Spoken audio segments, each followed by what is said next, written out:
Shalom, Bapak Ibu dan saudara yang terkasih, salam sejahtera bagi saudara sekalian. Hari Rabu 7 Oktober 2020 kita akan merenungkan salah satu bacaan leksionari dari yang ditetapkan oleh Sinode GKJ untuk hari ini. Lukas 10 ayat 38 sampai dengan 42. Ini cerita tentang Maria dan Marta yang saya percaya kita semua sudah sangat hafal betul dan berulang kali mendengar dan membaca cerita tentang Maria dan Marta. Bapak, Ibu, dan saudara yang terkasih, ada beberapa hal yang barangkali perlu kita perhatikan sebagai pengantar. Bahwa ketika Yesus datang ke rumah atau berkunjung ke rumah Maria dan Marta, ini Yesus tidak datang sendirian, tetapi ditemani oleh beberapa murid atau bahkan ditemani oleh semua murid, ke-12 murid ketika akan berangkat ke Yerusalem.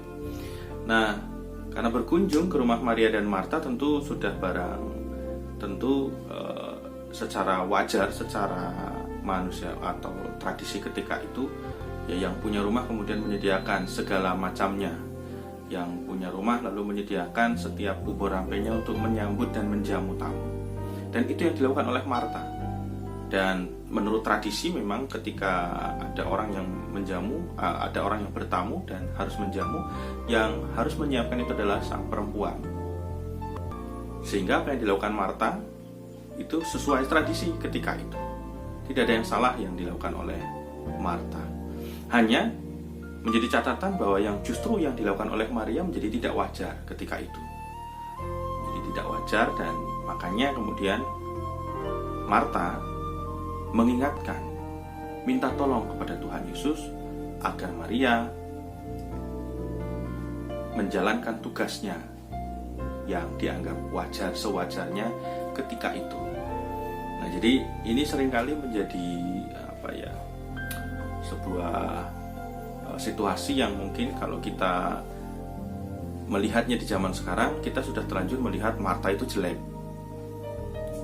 Maria yang lebih baik. Tetapi kalau melihat situasi ketika itu, apa yang dilakukan Marta justru itu yang lebih wajar dan yang biasanya dilakukan.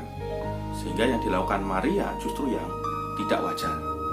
Nah, ada satu hal yang kemudian bisa kita renungkan dari situasi ini.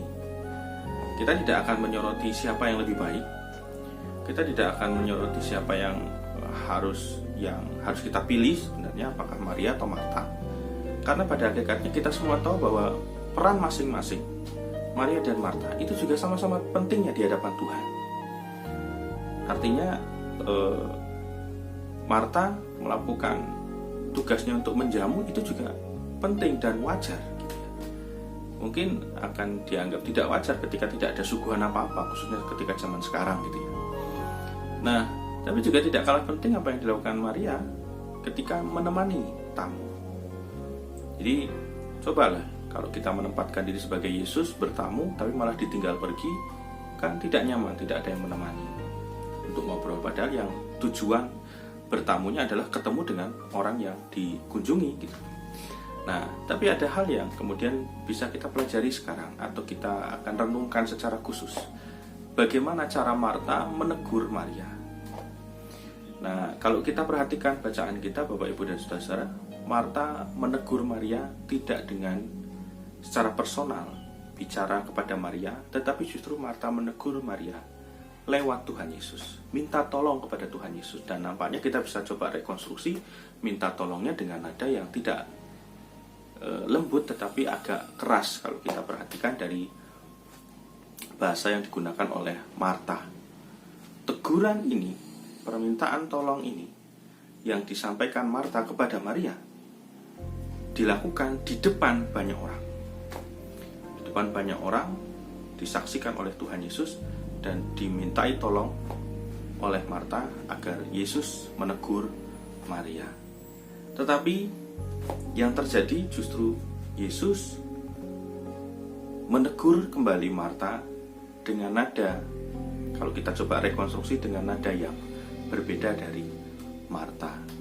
Nah, cara teguran ini Bapak, Ibu, dan saudara yang akan kita coba renungkan khususnya dalam bulan keluarga ini. Menegur dengan halus dan menegur dengan suara atau nada yang keras.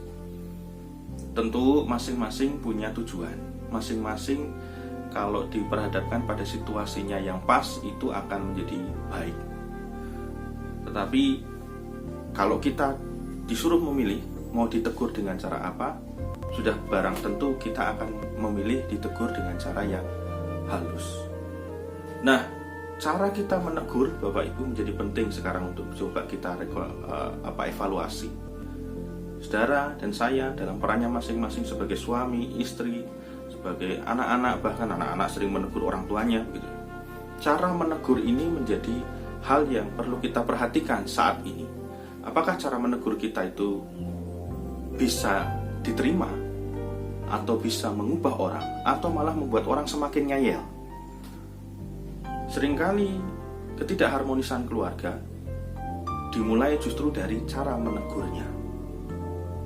Dan seringkali kita berlindung di balik gelem yo caraku ngene iki, ra gelem yo terserah. Nah, dalam bulan keluarga ini kita diajak untuk kembali mengevaluasi bagaimana cara berkomunikasi, salah satunya lewat bagaimana cara menegur orang-orang yang kita cintai. Sehingga teguran-teguran kita, apa yang dimaksud, tujuan yang ingin kita capai dari apa yang kita tegur itu bisa terwujud. Kadang-kadang tujuannya tidak tercapai hanya karena cara menegurnya. Nah, mari kita belajar untuk mengevaluasi lagi, menguji diri lagi bagaimana kita menegur orang lain dan mengingatkan orang-orang lain, khususnya orang-orang yang kita cintai. Selamat menghayati bulan keluarga dan selamat belajar untuk memperbaiki relasi kita bersama dengan anggota keluarga. Tuhan Yesus memberkati. Kasih karunia damai sejahtera dan persekutuan kekal menyertai saudara sekalian. Amin.